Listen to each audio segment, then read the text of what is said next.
नमस्कार, मैं हुसैन रिजवी। नमस्कार, मैं हूं मीनाक्षी जोशी। मीनाक्षी, हमारे शो ने तीसरे साल में कदम रख लिया है और इन 2 सालों में देश ने क्या कुछ नहीं देखा। कोरोना की महामारी, अपनों के लिए तड़प और टूटती उम्मीदें, बहुत कुछ हमने देखा। हुसैन, जब कोरोना तबाही मचा रहा था तब इंडिया टीवी और स्वामी रामदेव की योग मुहिम ने लाखों लोगों की जान बचाई और उन्हें एक नया जीवन दिया। और अब पूरे इंडिया की सुबह इंडिया टीवी देखते हुए योग के साथ होती है। शरीर को निरोगी रखने में योग आयुर्वेद बहुत ही कारगर है। कोरोना काल में ये बात भारत ही नहीं, पूरी दुनिया में साबित भी हुई। केवल कोरोना ही नहीं, लाइफस्टाइल डिजीज और तमाम गंभीर बीमारियों का इलाज भी कई सौ साल पुरानी नेचुरोपैथी में छिपा हुआ है। वक्त वक्त पर मॉडर्न साइंस ने भी योग की ताकत को माना है। और हाल ही में वैज्ञानिकों ने करीब 20 आयुर्वेदिक जड़ी बूटियों से किडनी की एलोपैथिक मेडिसिन तैयार की है। यानी मॉडर्न साइंस और उनसे जुड़े रिसर्चर्स भी आयुर्वेदिक नॉलेज को एक्नॉलेज कर रहे हैं। इतना ही नहीं, वैज्ञानिक ये भी दावा कर रहे हैं कि कुछ जड़ी बूटियां किडनी के लिए संजीवनी हैं। वैसे किडनी 24 घंटे 7 दिन पूरे शरीर की जहरीली चीजों को बाहर निकालने का काम करती हैं, डिटॉक्स करती हैं, ब्लड में जमा हो रहे वेस्ट मटेरियल को बॉडी से बाहर निकालकर हमारे शरीर को हेल्दी बनाती हैं। लेकिन बीमारियों को दूर करने के लिए हम जो मेडिसिन लेते हैं वो कहीं ना कहीं किडनी पर भी असर डालती है और किडनी को बीमार करती है। इसमें कोई दो राय नहीं। इसका कई बार वक्त रहते हमें पता ही नहीं चलता है, क्योंकि 60% से ज्यादा बीमार होने के बाद भी किडनी अपना काम करती रहती है। इसका मतलब यह है कि वो वर्कलोड बहुत उठा लेती है और तब बताती है जब एकदम हिम्मत हार जाती है। जब किडनी हार मान लेती है तब डायलिसिस और ट्रांसप्लांट की नौबत आ जाती है। जरूरत से ज्यादा जो है जिम्मेदार है किडनी, तो इसलिए उसका ख्याल रखना बहुत जरूरी है।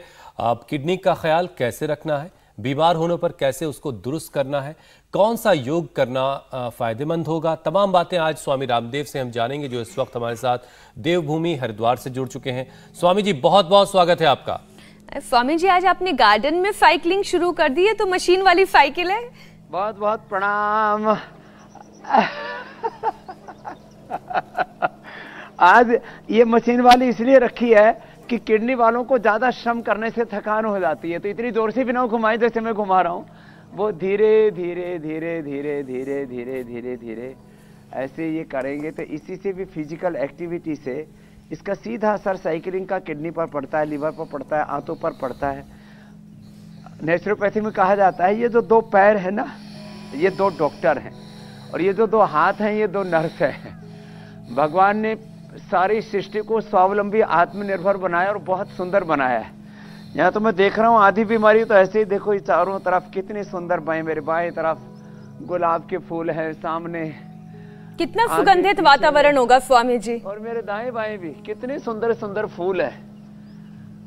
हाँ, और मैं भी गुलाब का ही फूल हूँ, क्योंकि जिस माँ ने मुझे जन्म दिया उसका नाम भी गुलाब ही है। और ये साइकिल भी बड़ी सुंदर है, लेकिन मंजिल पर कब पहुंचाएगी पता नहीं। ऐसे सुंदर मंजिल पर भी पहुंच जाएंगे। देखो, खड़े हो जाओ। ये सब किडनी के पेशेंट्स हैं, और क्रिएटिनिन लेवल डायबिटीज के बढ़ने से, किसी किसी को डायबिटीज भी नहीं है और वैसे ही क्रिएटिनिन लेवल बढ़ गया, किसी को लंबे समय तक बीपी से, किसी को लंबे समय तक शुगर से, किसी को जंक फूड फास्ट फूड से, किसी को पानी कम पीने से, किसी का किडनी का फंक्शन पता ही नहीं लग रहा किस कारण से बाधित हो गया। तो वो कम से कम एक ये अभ्यास आराम आराम से ऐसे धीरे धीरे करें, थक जाते हैं तो भी ऐसे ऐसे करें, करो, सब करो, लंबे लंबे श्वास भरो और ऐसे ये अभ्यास करो। ऐसे अभ्यास करने से बात छोटी सी है, गोखरू का पानी पीने से, गोखरू का पानी पीने से, और अब जैसे ये भूमि आंवला, पुनर्नवा, ये मकोई, ये पत्थर चटा और ये गोखरू हरा भी रखा है, सूखा तो हमने बताया ये कई बार। ये गन्ने, अब ये छोटी छोटी चीजें हैं। अब ये शीशम के पत्ते, पीपल के पत्ते, कई बार हमने छोटी छोटी चीजें बताई है, इनका बड़ा महत्व है। अब ये ज्यादा ना कर सके तो कम से कम ऐसे यौगिक जोगिंग का ये एक अभ्यास अवश्य कर लिया करें इससे। और फिर ये ताड़ासन, तिर्यक ताड़ासन से मैं 5 बातें बड़ी बड़ी बता देता हूं पहले, उसके बाद विस्तार से कह देंगे। किडनी की प्रॉब्लम के बारे में एक तो झूठी मान्यता है कि क्रिएटिनिन रिवर्स नहीं होता, हार्ट डिजीज रिवर्स नहीं होती, थायराइड रिवर्स नहीं होता, जिंदगी भर दवाई खानी पड़ती है, बीपी शुगर रिवर्स नहीं होता, अर्थराइटिस अस्थमा भी रिवर्स नहीं होता। तो फिर भाई ये सारी मेडिकल साइंस किस बात के लिए है? फिर तुम किस बात की दवा हो? फिर यदि सारी चीजें जैसी की तैसी रहेंगी और बढ़ती रहती है, बल्कि क्रिएटिनिन लेवल बढ़ने के बाद तो कहते हैं पहले डायलिसिस, बाद में किडनी ट्रांसप्लांट और उसके बाद में मौत। ना मेरे भाई, ऐसी बात नहीं है। तो ये रिवर्सिबल डिजीज है, एक बात। अब इसके लिए गोखरू का पानी पीना दिन भर, ये दूसरी बात। वाटर थेरापी, मड थेरापी, ये तीसरी बात। मिट्टी पट्टी और जो है टब स्नान, जो है टब बाथ, वो बहुत जरूरी है इसके लिए। फिर ताड़ासन, तिर्यक ताड़ासन, ये चक्रासन, ये सब किडनी की एक्सरसाइज बता रहे हैं। इसके लिए बहुत जरूरी है लो सोडियम वाला खाना, जिसमें सोडियम कम हो, नमक कम हो। और सफेद नमक, सफेद चीनी, सफेद मैदा, इस तीन को तो हम जहर कहते ही कहते हैं। एक खास बात और बताना चाहते हैं कि जिनको क्रिएटिनिन लेवल कम करना हो उनको थोड़े दिन अंकुरित पर आ जाना चाहिए और सुबह सुबह उपवास करना चाहिए। दोपहर को उनको खाना खाना चाहिए, वो भी शाक सब्जियां फलादी ज्यादा खाना चाहिए। उनको 1 चम्मच गोखरू, 1 चम्मच उनको जौ और 1 चम्मच कुल्थ की दाल, इसका काढ़ा पीना चाहिए। हमने पहले भी कई बार बताया हुआ है। अब इसके बाद में औषधियां शुरू होती हैं, क्योंकि कमजोरी बहुत आ जाती है, इसलिए कठिन अभ्यास ना भी कर पाए कोई बात नहीं। तो अब बिल्कुल सरल अभ्यास बता रहे हैं। ये तो कुछ अभ्यास हमने खड़े होकर के बता दिए, जो कर सके आराम आराम से। वो सूर्य नमस्कार भी कर सकते हैं। ये इसलिए हम प्रतीकात्मक रूप से बता देते हैं कि हमारे साथ रोज इंडिया टीवी पर लाखों करोड़ों भाई बहन कम से कम 10-20 बार पूरा इंडिया टीवी देखते देखते कुछ तो सूर्य नमस्कार ही करते रहते हैं। अब मंडूक आसन के लिए देखो, अच्छा ये स्वामी जी, सबसे हमने अच्छा आसन है। मंडूक आसन, योग मुद्रासन, अधमत सेंद्रासन, वक्रासन, गोमुख आसन, ये किडनी के लिए बेस्ट है मेरे भाई। और फिर औषधि के क्रम को आगे शुरू करेंगे। आप कुछ कह रहे थे, फिर मैं आगे। स्वामी जी, मैं ये कह रहा था कि पिछले 2 साल में इस कार्यक्रम के जरिए आपने लाखों करोड़ों लोगों को राहत पहुंचाई है। इससे योगाभ्यास की शुरुआत तो आपने कर ही दी है। इससे पहले कि हम विषय की शुरुआत करें, जरा सा आप ये बता दीजिए कि जो एक सेहतमंद आदमी जिसकी किडनी सेहतमंद है, उसे ऐसी किन किन चीजों से खुद को बचाना चाहिए जिससे उसकी किडनी पर कोई बुरा असर पड़ता हो?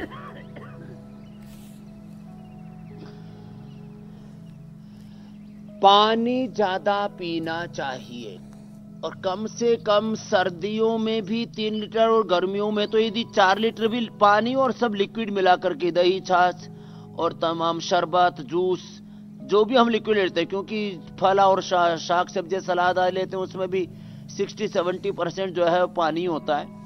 तो किसी भी रूप में 3 से 4 लीटर लिक्विड जाना ही चाहिए। पानी कुछ लोग कम पीते हैं, तीखा तला बहुत ज्यादा खाते हैं, नमक बहुत ज्यादा खाते हैं, जंक फूड, फास्ट फूड खाते हैं। इससे 100% बचना चाहिए किडनी के रोगियों को। ये मंडूक आसन, शशकासन, योग मुद्रासन जो आज आसन बता रहे हैं, तो आसन बहुत जरूरी है। जिनको किडनी की प्रॉब्लम है उनको यदि शुगर है तो शुगर को कंट्रोल करना चाहिए, बीपी को कंट्रोल करना चाहिए, नमक कम से कम खाना चाहिए। और फिर नमक की कमी हो जाए तो लोगों का बीपी लो हो जाता है, एनर्जी लो फील होती है। वैसे मैं आपको बता देता हूँ, मैं जब गुरुकुल में पढ़ता था तो लगभग 10 साल मैंने नमक खाया ही नहीं। ऐसे में लोगों को जानता हूँ जिन्होंने 50-50 साल नमक नहीं खाया और जो है उनके शरीर में इतनी ऊर्जा पैदा हो जाती है, रोग तो कोई रहता ही नहीं। बिच्छू और सांप भी खाट खाता तो बिच्छू और सांप मर जाता है। लेकिन स्वामी जी, ऐसे में शरीर में सोडियम की कमी नहीं हो जाती है? ये जो आर्टिफिशियल नमक खाएं, मेरे बिल्कुल भी कमी नहीं हुई। 10 साल मैंने अपना देखा, अपने कुछ ऐसे मित्रों को देखा, कुछ गुरुजनों को देखा, ऐसे ऐसे लोगों को मैं जानता हूं जिन्होंने 50-50 साल से नमक नहीं खाया। कोई सोडियम की कमी नहीं। तो नेचुरल चीजों में सॉल्ट होता है ना, पालक है, मेथी है, बथुआ है, चौलाई है, जितनी भी हरी सब्जियां हैं और फ्रूट्स हैं, वो सोडियम जो है अलग अलग फ्रूट्स के माध्यम से, शाक सब्जियों के माध्यम से वो चीजें मिल जाती है। प्रकृति ने नमक से लेके मीठा, अब सारी चीजों में मिठास है। गेहूं में थोड़ा सा कम मिठास है, जो है मकई में थोड़ा उससे ज्यादा मिठास है, हर फ्रूट में के अंदर मिठास है। और फ्रूट के अलावा हर शाक सब्जी में भी मिठास है। भले सब्जी बड़ी मीठी है भाई, अनाज रोटी बड़ी मीठी बनी है। तो बिल्कुल ठीक बात है, हर एक चीज का अपना एक जायका है, या तो वो मीठा होगा, शुगर कंटेंट होता है, या तो थोड़ा सा नमकीन होगा, जायका तो उसमें है ही है। सारे सटरस सारी प्रकृति के अंदर है, ये जो ऊपर से लेने वाला मामला है, बिल्कुल ये रिश्वत जैसा है। अच्छा स्वामी जी, अब एक एक करके जरा कुछ विषय इसमें शामिल कर लेते हैं। देश में तेजी से किडनी कैंसर के केस बढ़ रहे हैं। हालात ये हो रहे हैं स्वामी जी कि अगले 20 साल में देश में मौत की 5वीं सबसे बड़ी वजह यह बन जाएगी किडनी का कैंसर। आखिर इतनी तादाद में लोगों की किडनी क्यों खराब हो रही है, और इसे बचाने के उपाय तो आप खैर बता ही रहे हैं, कहां गलती हो रही है? देखो, एक तो ये मैंने गोखरू बता दिया, चंद्रप्रभा वटी गोक्षरादि गुग्गुल, ये खाने के बाद और खाले पेट वृक्कदोषर वटी, पुनर्नवादि मंडूर या रीनोग्रिट, आजकल हमने एक नई औषधि बनाई है, ये सब लाभ करेंगे। आपने जो पूछा, मैं कहता हूँ ना, आप प्रश्न पूछते हो, कल मैंने बोला था एक वाक्य थोड़ा सा विनोद में, लेकिन वो हकीकत भी, आप रिटेल में प्रश्न पूछते हो, मैं होलसेल में उत्तर देता हूँ। तो किडनी का कैंसर, किडनी श्रिंक होना, किडनी में सूजन आ जाना, किडनी से प्रोटीन का लीकेज होना, बार बार जो है पथरी का बन जाना, किडनी में इन्फेक्शन, पॉलीसिस्टिक किडनी, ये किडनी की इतनी प्रॉब्लम, और एक कारण से नहीं, ऐसे इन 10 कारण से किडनी के कारण से लोगों की मौत हो रही है। और जो आपने अभी पूछा उसका पहले उत्तर दे देता हूं। जो गोधन अर्क पीता, जो सिस्टोग्रिट खाली पेट और खाने के बाद काचना और वृद्धिवादिका लेता है, और कैंसरस है गांठ तो जो है उसमें हम लोग सिस्टोग्रिट डायमंड दे देते हैं खाली पेट, और खाने के बाद काचना गुगुल, काचना और घनवटी वृद्धिवादिका भटी दे देते हैं। उससे किडनी का कैंसर, और किडनी के अंदर सिस्ट, किडनी के सिस्ट के भी 3 कारण हैं। पानी कम पीना, लंबे समय तक बीपी का रहना, और कपालभाति न करना, क्योंकि किडनी के एक्सरसाइज है ये, आसानी के साथ कपालभाति कर रहे हैं, तो ये ना करने के कारण से किडनी में सिस्ट हो जाता है। बाद में वही पॉलीसिस्टिक किडनी, छोटी छोटी गांठें हो तो कैसे भी किसी भी कारण से किडनी में गांठ हुई तो 1-1 घंटा कपालभाति करना पड़ेगा, 2 महीने के अंदर गांठ ठीक। ये बड़ी बात है। नहीं तो आप एक गांठ का ऑपरेशन करा रहे हैं, एक किडनी से दूसरी किडनी में, जो बॉडी में टेंडेंसी हो जाती है गांठ बनने की, तो बस उस समय थोड़ा सा खाने पीने में घी न खाएं, इतना करना पड़ेगा, तो गांठ पूरी तरह से डिजोल्व हो जाती है मेरे भाई हुसैन। बाकी जो और किडनी की दूसरी समस्या है उसको भी मुझे लगता है एक करके अपन ले लेंगे। और जरा स्वामी जी से पूछूं, स्वामी जी देखिए आप बार-बार समाधान इसलिए बताते हैं, बार-बार आप आज चूंकि किडनी का विषय है इसलिए आप बार-बार पानी पीने की बात कर रहे हैं कि पानी जो है किडनी के लिए बहुत जरूरी है और पानी बहुत पीना चाहिए, 3 से 4 लीटर कम से कम रोजाना पानी पीना चाहिए। लेकिन स्वामी जी देखिए पूरा ये महीना रोजों का चल रहा है, रमजान का महीना चल रहा है, तो अब सुबह 4:30 से शाम के करीब 7 बजे तक पानी रोजेदार नहीं पिएगा, तो ऐसे में क्या ख्याल रखना है एक रोजेदार को? तो रोजेदार को ये ख्याल रखना है कि 4 बजे कम से कम 1-1.5 लीटर पानी पी ले, दिन भर उसकी पूर्ति होती रहेगी। उसके बाद किडनी को विश्राम भी चाहिए, तो किडनी का उपवास हो जाएगा वो, तो ये बहुत जरूरी है। देखो जीवन का जो क्रम है ना, सुबह जो है पानी ठीक ठाक पी ले तो वो फिर दिन भर उसको बॉडी मेंटेन कर लेती है। ऊंट तो 7 दिन तक पानी को रख लेता, अपनी बॉडी भी दिन भर का गुजारा कर सकती है। इसलिए निर्जला जो है एकादशी, निर्जला उपवास भारतीय संस्कृति में, हिंदू धर्म में, सनातन धर्म में, इस्लाम में, अलग अलग परंपराओं में ये रोजे में और निर्जला उपवास में कोई दिक्कत नहीं है, तो उससे भी किडनी को विश्राम मिलता है। तो सुबह सुबह एक बार पानी पी लें, फिर दिन भर नहीं भी मिलेगा तो कोई दिक्कत नहीं, पूरी बॉडी डिटॉक्स हो गई, तो वो अच्छा है। तो ये एक तरह से जैसे हम भोजन ना करके आंतों को, लीवर को विश्राम देते हैं, ऐसे पानी ना पी करके किडनी को भी विश्राम देते हैं। वो भी एक उपचार है, लेकिन ये कभी कभी होना चाहिए, इसलिए कभी कभी करते हैं, रोजे को रोज थोड़ी करते। अच्छा स्वामी जी, किडनी की बात चली है और इसमें मैं एक आंकड़ा थोड़ी देर पहले हमने अपने इस प्रोग्राम में ही दिखाया कि किडनी की जो परेशानी है पुरुषों के मुकाबले महिलाओं में ज्यादा होती है। तो इसका कारण क्या है, और योग के जरिए इसका नेचुरल उपाय तो आप बता ही रहे हैं, महिलाओं को स्पेशली कौन कौन सी सावधानियां बरतने की जरूरत है कि किडनी की बीमारी से वो बच सकें? अभी पुरुषों को के मुकाबले महिलाओं को किडनी की प्रॉब्लम, महिलाओं को डायबिटीज, महिलाओं को थायराइड और महिलाओं को हाइपरटेंशन और हार्ट की प्रॉब्लम ज़्यादा होने लग गई। इसका एक ही कारण है, महिलाएं अत्यंत संवेदनशील होती हैं पुरुषों की अपेक्षा। पुरुष भी वैसे बहुत संवेदनशील होते हैं, लेकिन बहुत से पुरुष ऐसे ही थोड़े से अलर्ट टाइप होते हैं, थोड़ा सा मजाक में बोलो तो ऐसे खड़ूस टाइप होते हैं, तो रफ टफ होते हैं। महिलाएं अत्यंत संवेदनशील होने की वजह से ये बहुत संवेदनशील ग्रंथियां, हमारी किडनी, हमारी लीवर, हमारी आंतें, ये वैसे तो सारी चीजें बड़ी ये संवेदनशील है, तो इसलिए लेडीज को ये प्रॉब्लम ज्यादा होती है। सबसे संवेदनशील होता है हमारा लीवर, हमारी किडनी, हमारा पेनक्रियाज, हमारा थायराइड, और इसलिए मैंने कहा ये बीपी, शुगर, थायराइड की, किडनी की प्रॉब्लम लेडीज को ज्यादा होने लग गई है। तो थोड़ी सी महिलाएं हिम्मत रखें, धीरज रखें, हौसला रखें, वीरता शौर्य भी अपने भीतर रखें और साथ में योग करती रहें, तो लेडीज को भी ये प्रॉब्लम जो आपने सच बताया ज़्यादा हो रही है, इससे वो भी मुक्त हो जाएंगी, योग युक्त हो जाएंगी और सब रोगों से मुक्त हो जाएंगी। ये पवन मुक्तासन, उत्तान पादासन से भी जरूर करें, ये करने के लिए बहुत जरूरी है। गर्दन में दर्द हो तो बिना सिर उठाए करें। अगला प्रश्न पूछ लो, कुछ जो भी हो आपके। अच्छा स्वामी जी, तेजी से बढ़ते किडनी के रोगों के पीछे बड़ी वजह एक हाई बीपी भी है, जिसका आप भी जिक्र कर रहे थे। डायबिटीज और मोटापे की वजह से भी किडनी पर असर पड़ता है। तो इन तीनों गंभीर बीमारियों को कैसे कंट्रोल किया जाए, इसके लिए भी कौन कौन से योगाभ्यास करने हैं, उसके भी प्रैक्टिस करवा दीजिए। ये जो अभी अभ्यास कर रहे हैं ना हम, पवन मुक्त आसन से लेकर के मुंडूक आसन से लेकर के योग मुद्रासन, उत्तान पादासन और नौकासन, सेतुबंधासन, ये सारे अभ्यास, खास बात ये है, ये किडनी, पेनक्रियाज और हाइपरटेंशन के लिए समान रूप से उपयोगी है। बस बीच बीच में थक जाएं तो शवासन कर ले, इतना सा विशेष ख्याल रखें। और एक एक आसन 1-2 मिनट करके 10 मिनट किया जा सकता है। लौकी का जूस पीने से बीपी पहले कंट्रोल और बाद में क्योर हो जाता है। अनुलोम विलोम, भ्रामरी, उद्गीत, शीतली और शीतकारी प्राणायाम जरूर करें। खीरा, करेला, टमाटर का जूस पीने से शुगर नेचुरल वे में कंट्रोल हो जाता है।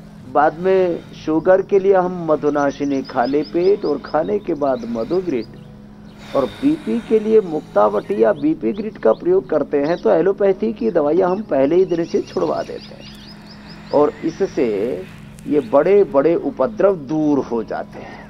ये जो अभ्यास हम बता रहे हैं बीपी, शुगर के लिए समान रूप से उपयोगी और किडनी के लिए, क्योंकि यहाँ ही किडनी है, यही पास में यहाँ पेनक्रियाज है, तो एक साथ ही इन सब में को हम गति देते हैं। गति और शक्ति का एक सिद्धांत है, बिना गति के कोई प्रगति नहीं है, बिना गति के सारी दुर्गति। तो ये जो हम आराम से अभ्यास बता रहे, बस हाइपरटेंशन वालों को ये सर्वांग आसन, शीर्षासन नहीं करना। किडनी वाले सर्वांग आसन, हलासन भी कर सकते हैं। किडनी के पेशेंट, शुगर के पेशेंट ये सर्वांग आसन, हलासन भी कर सकते हैं। इससे उनको शुगर के कॉम्प्लिकेशंस भी दूर हो जाएंगे। जिनको हाइपरटेंशन है, थोड़े दिन पहले मुक्तावटी, लौकी का जूस ले लें, अनुलोम विलोम, भ्रामरी, उद्गीत, शीतली, शीतकारी कर लें, तो फिर वो भी कर सकेंगे बाद में। हाँ, जिनको मोटापा के कारण से जो है ये किडनी की प्रॉब्लम है, वे ये अर्धलासन, पाद वृत्तासन, द्विचक्री का आसन जो अक्सर हम बताते रहते, तो अब तो ये लगभग 100 योग की विधियां हैं। एक्यूप्रेशर है, थोड़ा खान पान की चीजें हैं, ये अब ये सब लोग जानने लग गए हैं। वैसे तो ये अभ्यास हम रोज बताते ही है, जिनकी जरूरत है वो आधा 1-1 घंटा ये अभ्यास करें। तो अपने योगाभ्यास को ज्यादा करना, प्राणायाम ध्यान के साथ करना, नियमितता निरंतरता के साथ उसको करना, खाली पेट करना। सुबह के योगाभ्यास, शाम के योगाभ्यास, दोपहर के खाने के 4-5 घंटे बाद भी कर सकते हैं। इन अभ्यासों के बाद में ऐसे ये भुजंग आसन, ऐसे और ऐसे,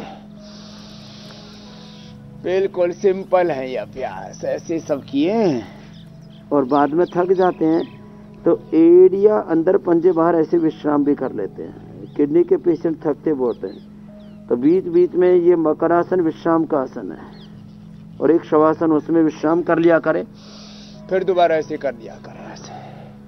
तो ये सारा पैकेज बता दिया, प्राणायाम बच गया, उसको भी बता देंगे जी। और ये करके जी स्वामी जी, किडनी का स्टोन सबसे कॉमन है, एक गॉल ब्लैडर और एक किडनी का। किडनी के स्टोन की दिक्कत बहुत बड़ी है और आजकल पथरी की परेशानी काफ़ी बढ़ भी गई है। तो किडनी स्टोन का दर्द बर्दाश्त करना भी बहुत मुश्किल होता है। इस दर्द से पहले तो इंस्टेंट आराम कैसे मिले, इसका रास्ता क्या है, और स्टोन को डिसॉल्व करने का क्या कोई नेचुरल तरीका भी है? ये जो पत्थर चटा है ना, आप ये देख रहे हो, ये जो है, इस पत्थर चटा को कि 3-3 पत्ते ऐसे ही खिला देते हैं और सच में ये इंस्टेंट बेनिफिट देता है। फिर वृक्कदोषर क्वाथ और अस्मरिहर क्वाथ और लीथोम भी हमने तैयार किया, लीथोम, ये भी इसका इलाज है। बार बार किडनी में स्टोन फॉर्मेशन होता है, ये बहुत लोगों की दिक्कत है। और कई बार जो है किडनी से पथरी निकलती, कहीं और यूरेटर में फंस जाती है, कहीं और इधर उधर फंस जाती है। तो ये मैंने इसलिए बोला था, गोखरू कुलत्थ और जो, इसको उबाल करके इसका पानी पी लिया करें, उससे एकदम से रिलीफ मिल जाता है और बार बार ये स्टोन फॉर्मेशन से मुक्ति मिल जाएगी। लंबे लंबे श्वास। और एक ये मेरी दृष्टि इधर गई, देखो, ये सेंधा नमक, रॉक सॉल्ट, ये सेंधा नमक छोटा बड़ा सब हम उपलब्ध कराते हैं और थोड़ा ही खाना चाहिए। नमक थोड़ा खाओ, अच्छा खाओ। ये जो समुद्री नमक है ना, इसका पीछा छोड़ो, ये छोटी छोटी चीजें हैं। अब ये स्टोन फॉर्मेशन के लिए पॉइंट भी दबाए, देखो, ये बार बार स्टोन फॉर्मेशन है, निकालना हो तो उसको लीथोम, वृक्कदोषर क्वाथ और जो है अस्मरिहर क्वाथ, ये सब तो बताए मैंने। ये पॉइंट दबाए, ये पॉइंट दबाए, ये पथरी के लिए अद्भुत है। और पत्थर चटा तो रामबाण है, ईश्वर है। पानी ज्यादा पिए और कपाल भाती करें, अपने आप ही निकल जाती है मैक्सिमम लोगों की, तो 99% लोगों की। ये बहुत जरूरी है सबके लिए। अच्छा स्वामी जी, जो किडनी के मरीज हैं और आपकी बात को गौर से नहीं सुनते, तो फिर एक वक्त ऐसा आता है कि उनको डायलिसिस का सहारा लेना पड़ता है। किसी को हफ्ते में 1 बार, किसी को 2 बार, किसी को तो 3-3 बार डायलिसिस की ज़रूरत पड़ती है। तो क्या जो डायलिसिस के पेशेंट्स हैं, योग और आयुर्वेद के ज़रिए क्या वो खुद को ठीक कर सकते हैं? क्या डायलिसिस का ऑल्टरनेटिव भी कुछ है योग में?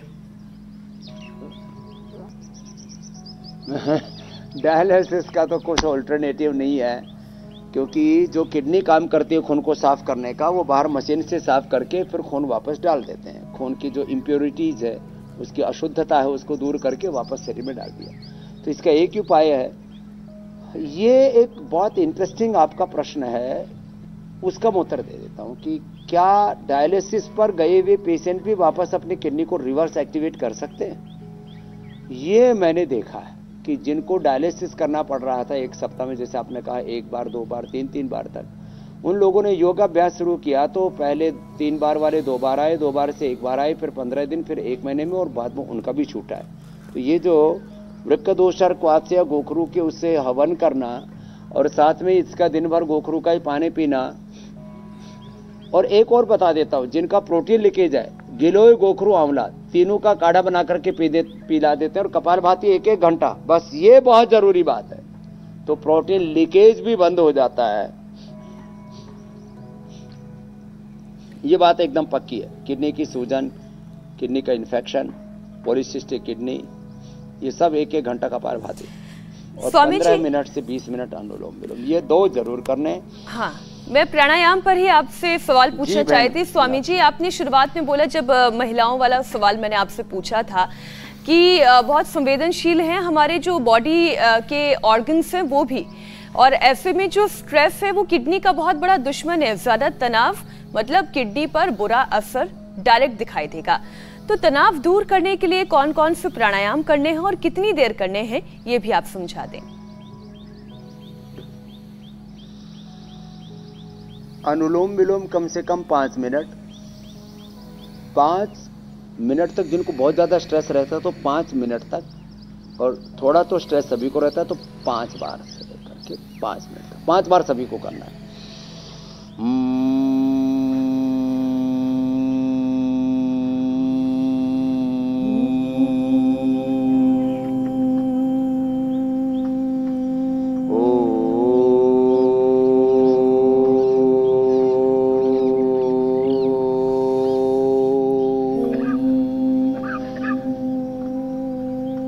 5 मिनट भ्रामरी, उद्गीत, अनुलोम विलोम और 5 मिनट शीतकारी भी करने।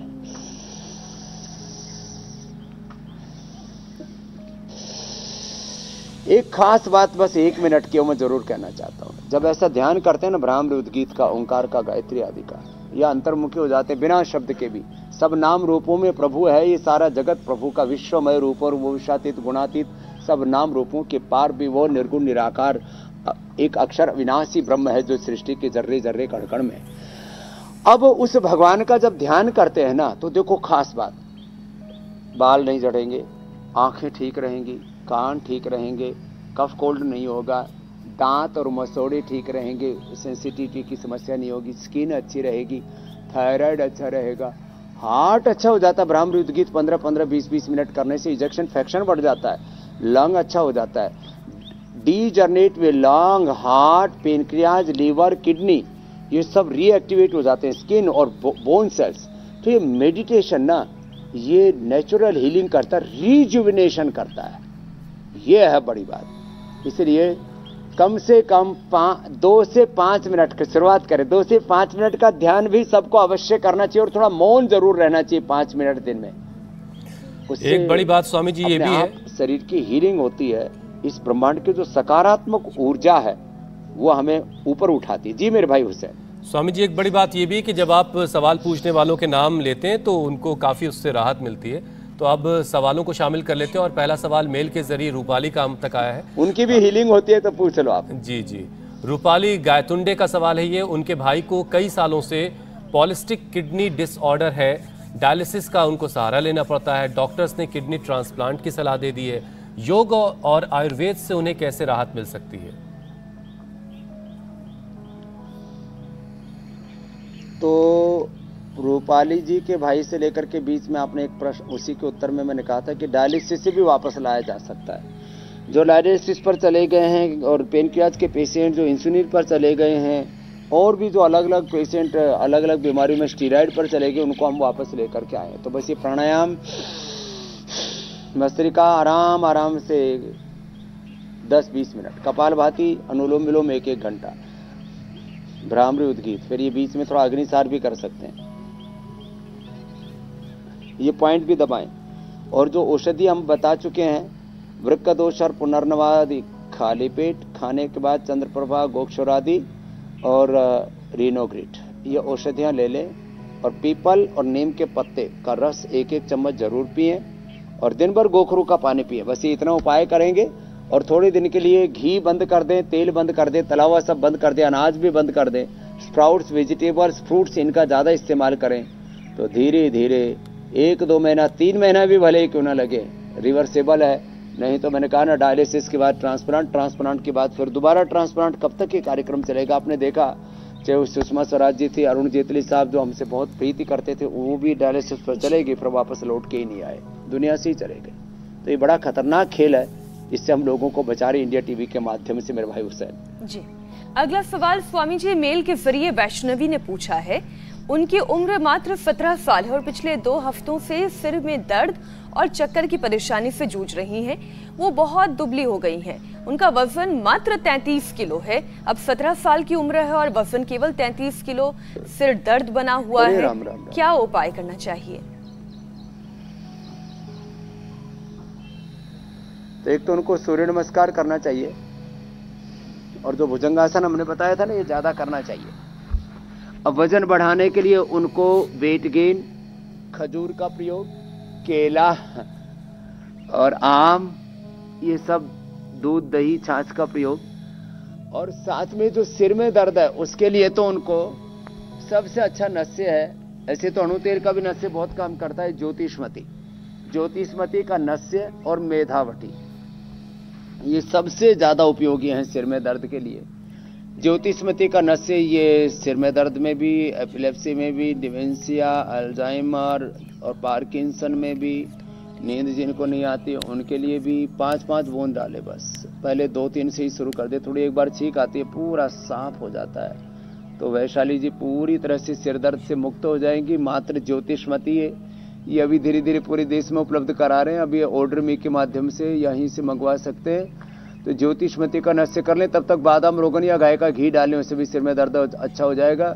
और हमारे साथ ये भुजंग आसन धीरे धीरे 10-10 बार करके 10 दिन के अंदर 100 बार तक पहुंच जाएंगे तो वैशाली जी का वजन बढ़ जाएगा, एकदम पक्की बात है। अगला प्रश्न ले लो आप। स्वामी जी, अगला सवाल हम तक सोशल मीडिया के जरिए आया और बड़ा कॉमन सी परेशानी है ये। और ये सवाल तैयब अंसारी ने पूछा है अपने 9 साल के बच्चे के लिए। उनके बच्चे के दांत में कीड़ा लग गया है। अब इस कीड़े से बच्चे को छुटकारा कैसे मिलेगा? बल्कि हर घर में इस तरह की परेशानी है स्वामी जी, ज्यादा टॉफी खाने से, ज्यादा चॉकलेट पहले तो दांत में कीड़ा लगता ही नहीं है। मैंने एक इधर देखते देखते देखा, ये जौ का आटा भी हमने बना दिया। जौ का दलिया तो पहले देते ही थे हम। ये जौ का आटा जो है ना, बाकी भी ये बहुत सारे आटे हैं सब रखे हैं, ये जौ का आटा और जौ का दलिया ही किडनी के पेशेंटों को खाना चाहिए। अब जो आपने दांत का सवाल पूछा, तो दांत में कीड़ा कभी नहीं लगता है। दांतों का कचरा, दांतों का खतरा है ब्रेकफास्ट के बाद, दोपहर के खाने के, शाम के खाने के बाद। पहली बात तो चॉकलेट खाने नीचे खाएं तो चॉकलेट के बाद बच्चों को दंतकांति से ब्रश करवाना। दंतकांति से ब्रश करेंगे। ये वैसे अभी हमने एक दंतकांति का नया अवतार भी निकाल दिया, दंतकांति सेंसिटिव भी। तो जिनके दांत बहुत सेंसिटिव है उनको ये प्रयोग करना चाहिए, नहीं तो दंतकांति मेडिकेटेड, दंतकांति जूनियर बच्चों के लिए। तो दंतकांति या दंतमंजन का इस्तेमाल करें। दांतों की जो है, दांत कमजोर हो जाते हैं, बच्चों को दूध, दही, छाछ का इस्तेमाल पूरा करना चाहिए। और साथ में जो है नीम बबूल आदि की दातुन करनी चाहिए बच्चों को। ये जो है ना, देखो अभी पहले दांतों की एक्सरसाइज करते थे ऐसे, ये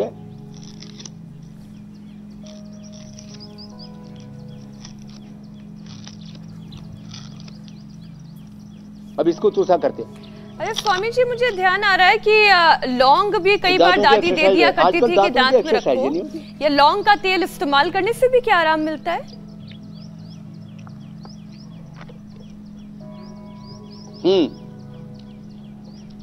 ना, मैंने इसलिए बताया, तो आजकल बच्चे भूल गए, गन्ना चबाना ही नहीं आता उनको। इनको बोलो कि गन्ना को इसको छील लो, तो छीलना नहीं आएगा।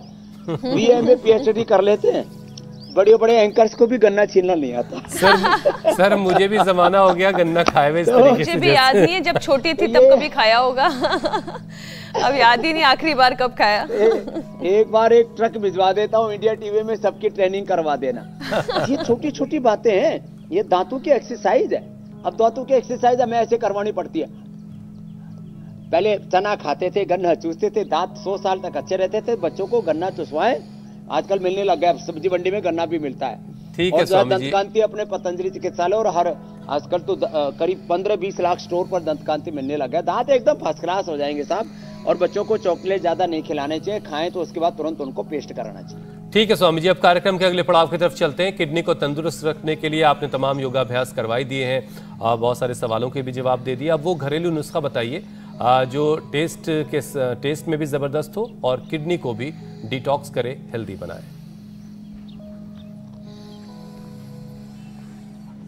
अब देखो, ये उपाय आपको इसलिए बता देते हैं। अब टेस्ट तो इसका जबरदस्त है ही सो है। अब किडनी वालों को लगता है कि जो है उनको नमक की कमी हो जाएगी, तो पालक का इस्तेमाल कर लें। पालक से नमक पूरा मिल जाएगा। और मैंने बोला था ना साग सब्जियों से, तो आप तब तक कल का प्रोग्राम बताओ और इधर से हम इसका तब तक ये जूस तैयार करते हैं, पालक, खीरा और एप्पल का। खून में जानलेवा माइक्रोप्लास्टिक से हार्ट अटैक, तो हम कल के कार्यक्रम के बारे में दर्शकों को बता देते हैं। खून में जानलेवा माइक्रोप्लास्टिक से हार्ट अटैक, किडनी फेल का रिस्क, खाना पीना, सांस लेना मुश्किल, योग से कैसे बचाएं फेफड़े और दिल। स्वामी रामदेव के रामबाण उपाय प्लास्टिक के अटैक से बचाएं, तो जरूर देखिए कल सुबह 8 बजे। प्लास्टिक से सेहत को कैसे है एक नए तरह का खतरा और उस खतरे से कैसे बचना है, कल स्वामी रामदेव आपको बताएंगे।